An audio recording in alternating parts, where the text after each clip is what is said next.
ikusten duzuen bezala, herri San Ferminek ez dute etenik. Gaur uztailaren 9 hemen Euskaldunen bazkaria antirrazista izanen dugu. Jendea goizean goiz etorri da txosnagunera bazkaria prestatzera eta mahaiak antolatzera. Ikus ezagun zer dioten. Kaixo. Kaixo. ¿Qué tal estás? Bien, ¿y tú? ¿Qué estás preparando aquí? Cuéntame un poco. Estamos preparando couscous de mi país, couscous de los países árabes. Ah, vale. Sí, couscous con pollo. ¿Pero lleváis mucho rato? ¿A qué hora habéis venido para preparar todo esto? Sí, a las 8 Como si toda la mañana. de la mañana. Ya lleváis unas cuantas horas. Más trabajo, pero con mucho gusto. Porque viene mucha gente a comer hoy, me han dicho unas 150 personas más o menos. Sí. Pues hay mucho trabajo. Sí, mucho trabajo. ¿Estáis contentas de estar aquí? Sí, muy contenta. Sí. Pues bueno, ánimo y que luego lo paséis muy bien. Gracias. Y que aprovechen. Gracias, a ti, bienvenida.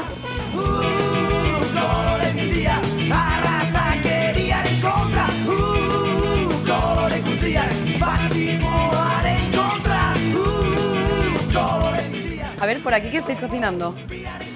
Ensalada. Ensalada. ¿Cuál es el menú de hoy?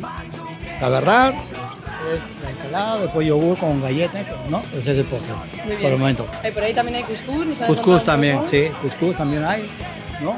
Y pollo. ¿Qué te parece estar en una comida así en las zonas, comida euskalduna antirracista, ¿no? Que se le ha llamado.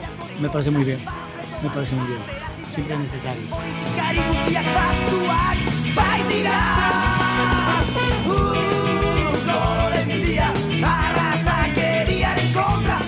Goizan goizetik hemen zaudete, Euskaldunen bazkaria antirrazista prestatzen ez da? Bai, hori da, bai, goizean goizetik, ide asko goizeko zortzitatik entzierroa bitarte janaria ekarri behar izan dute onaino. Izan da lehenengo erronka, goizeko lehenengo erronka, impresionante. Bai. Eta zeintzuk zaudete bazkari honen atzean, Franco? Azkenean Euskal Eragile desinte animatu dira, herri San Ferminetan hasi ginen gutxi batzu eta gutxi da joan dira eragile gehiago batzen. Eta euskal giroan, euskal munduan da ditzen beste eragileak eta gu baritutik pixka bat elkar laguntza sare dezan. Herri San Ferminen egitarauak ez dutenik. Eta hemen zaudete borroka eta aldarria hori San Ferminetara jaiara eramaten ere bai ezta.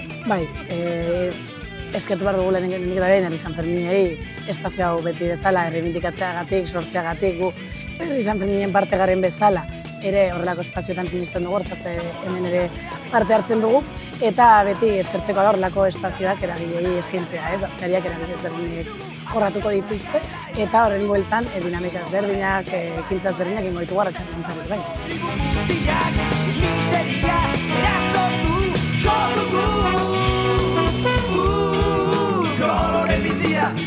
Zergatik etorri zarete gaurko Euskaldunen bazkaria antirrazistara? Bueno, lehenko eta behin, Iruñeko herri San Ferminei animatzeko, apoiatzeko bai, eta, azkenan tema ere oso importantea da ere bai. Bai, hori, gero ere, elkarrezagutzeko jende berria ere, ambientea izateko. Bai. Gehiagotan egon zarete, lehendabiziko aldea hemen herri San Ferminetan bazkatzen. Bazkaltzen lehenko aldia, baina herri San Ferminetan beti egon gara.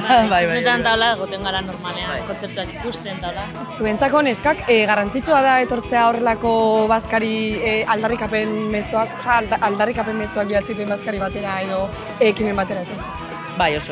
Horregatik gaur esan dugu aurten animatu behar geha, tal. Zerbait pixka lotxakin etorri geha, pixka datola. Ez dugu inorra zagutzen. Niretzat bai, gaiak direlako garrantzitsuak, ez? Parranda egin eta hori bai ongi, baina nire gai hauek hori ikusteko, beste jendeak ezagutzeko taula, ere da garrantzitsua. Parrandan ere, horrelako gauzak izatea ez. Eta gaur egun bizitzen ari garen egoerarekin ez, ultraeskuinaren gorakadan, gorroto diskurtsoak eta ordan zer uste duzuen horrelako aldarrikapen. Kontra egiteko bai horrelako gauzak inbardia, azken pinean, logikamente dago kriston rasismoa eta azkenan da dena gorrotoan kontra. Bai, adibidez atzo egon ginen Rosalen ikusten eta egon ziren ere hitz egiten daula eta izan zen jendea batzutan pazientzia galtzen eta esaten da, 2 minutu entzuten hori eta animatzen ez duzu galtzen ez, bada egia herri batzutan aurrak hitzen nahi direla eta hori ez da ongi eta nolabait zerbait hori ez, un granito de arena jartzea, holako gauzak ere ongi daude. Bai, atzo Palestinan kontra Rosalen eta egin zutela, jendea juten nahi izan.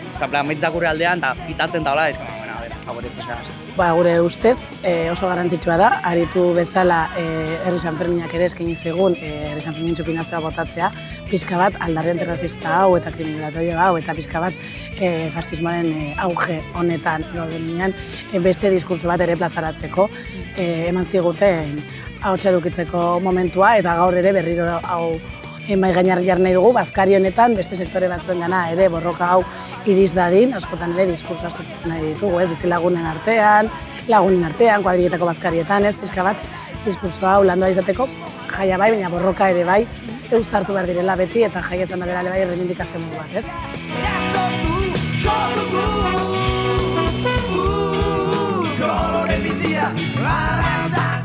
Mundu honetan ez dagoela inor bestea baino gehiago denok berdintxoa garela eta abegi hoberena egin behar diogula kanpotik etortzen direnei. Zer mezu zabalduko zenioke horrela jendeari, ez? Gaurko egunaren aldarrikapena aprobetxatuz. Pues nik mezu argi bat gaurko egunean izango litzateke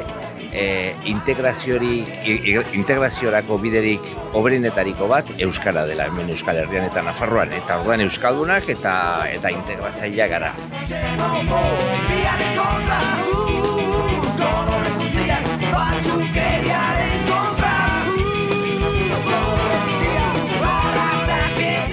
Ikusten duzuen txoko zoragarri honetan itzalpean izanen da Euskaldunen bazkari antirrazista, jendea gogotsu dago borrokarako, baino parranda egiteko ere bai. Eta horregatik euskararen alde eta borroka antirrazistaren alde.